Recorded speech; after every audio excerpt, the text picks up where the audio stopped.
Welcome into a new edition of Minot State Inside Access. I'm first joined by Joel Cartwright of the men's track and field team. Joel, you finished fourth last weekend in the 3,000 meter run at the Minnesota State Open, just over 9 minutes with your time. When the indoor championships roll around, where do you want to be? Where do you see yourself? I think just like a lot of my teammates, we're ahead of where we were at the beginning of last season. In fact, that meet that we had last weekend was actually a week ahead of where it was last year, and we all competed a lot better. Okay. And so I think we're all just going to start chipping off time, and wherever we end up, we end up. And right now we're in a great spot. So. Okay. You ran cross country the past couple of years here. The men's team didn't compete this year. Was it difficult to keep up your training and stay in shape when you weren't going through competition with cross country to try and stay in shape for the track season? That actually presented a pretty unique opportunity for both me and Stu, I guess. Could either look at it like, hey, it's a bummer, we can't compete this fall. Mm-hmm. But kind of looked at it with all the positives. I got a lot stronger both mentally and physically this fall. And so, yeah, it was challenging, I guess, to keep the mileage up, but it was definitely worth it in the end. I think I'm a lot stronger mentally because of it. So did Stu kind of work with you to just develop workouts throughout the week and stuff like that? Yeah, I mean, I was still doing a lot of the workouts that the girls were.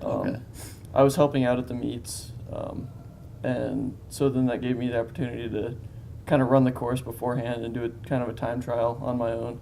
And a lot of the courses I actually ran pretty close to the time that I ran with competition last year, which is like, hey, if I run out by myself.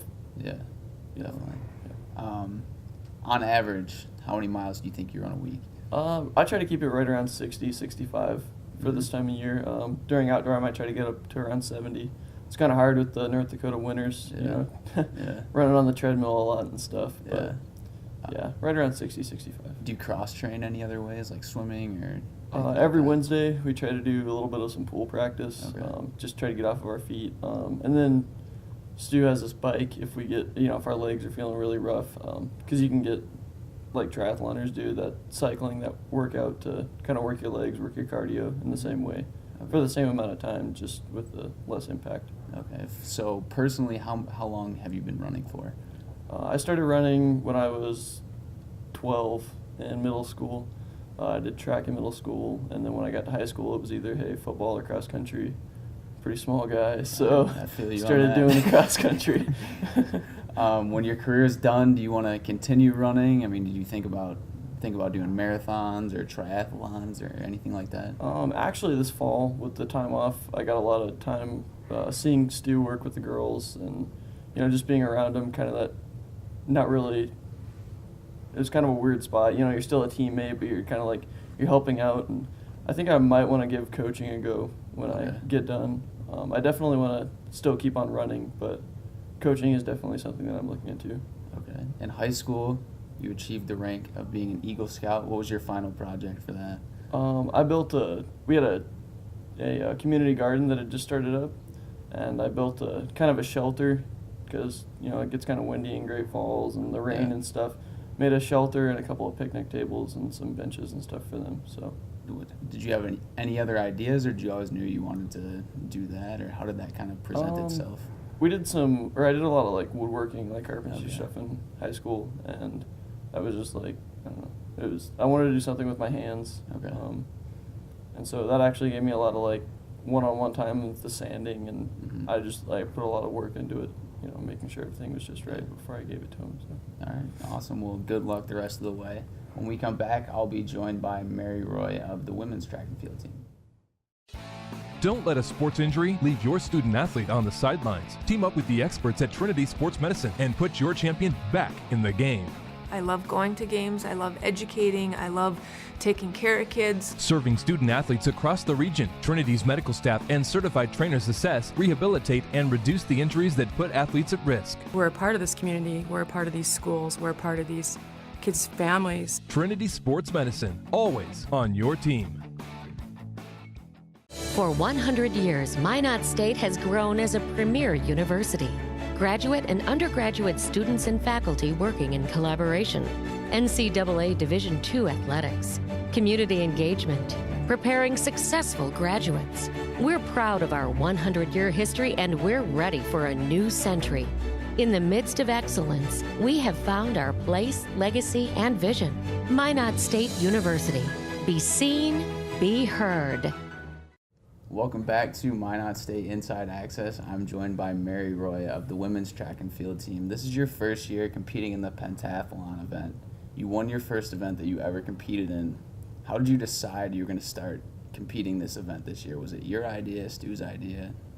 It was originally my idea when I was young. I thought it would be interesting to try. And then last year competing, I was competitive in the conference, but I wasn't high enough to make podium and stuff. So I decided that having a background in sprints and jumps, it could be a good decision to try the multi, and it's worked for me. It was a good idea, and Stu was definitely willing to help me to achieve it. There's 5 different events: the 60-meter hurdles, high jump, long jump, 800-meter run, and shot put. What's your favorite event? Long jump has definitely been my favorite. I've been doing long jump for 13 years now, and so it's just kind of my natural environment to be able to long jump, I think. Is there one event where you have to feel like you have to work harder to get better at, or anything like that? High jump is, for me, it's kind of scary, so it's definitely mental to try to overcome high jump, and so far I've been able to PR by 3 inches in it, and that's big for high jump, so that's definitely the hardest one for me to try to compete in. When you're done with one event and you have to move on to the next, is it hard to try to get focused on the next event, and whether you did good or bad in the previous event, just forget about that and move on to the next one? My emotions have been a battle for me, competing all the time, and this has actually, I think, helped me be able to move on. Before I would focus and dwell on it, and then I'd compete bad in my next event, and then this I've had to focus on. I just have to move on to the next thing. That's over, that's done with. And in Mankato, when I no-heighted in high jump, I just had to take a couple deep breaths and walk around a little bit, and I think it's been able to help me just to better myself as an athlete. Okay. You played basketball and volleyball as well while you were in high school. Has track and field always been something that you've been passionate about, or did you just kind of start going with it when you started looking at colleges because it was something you were good at? Since I was 5 years old, I've wanted to run track. Oh, okay. I watched the Olympics and was I want to do that. And so volleyball and basketball were just kind of a way to stay in shape and be part of a team and make friends when I was in high school and middle school.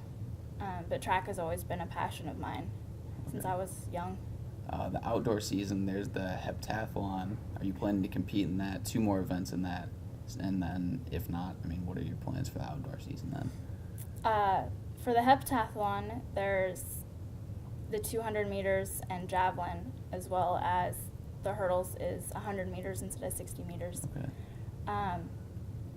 But I do plan on competing in it, just because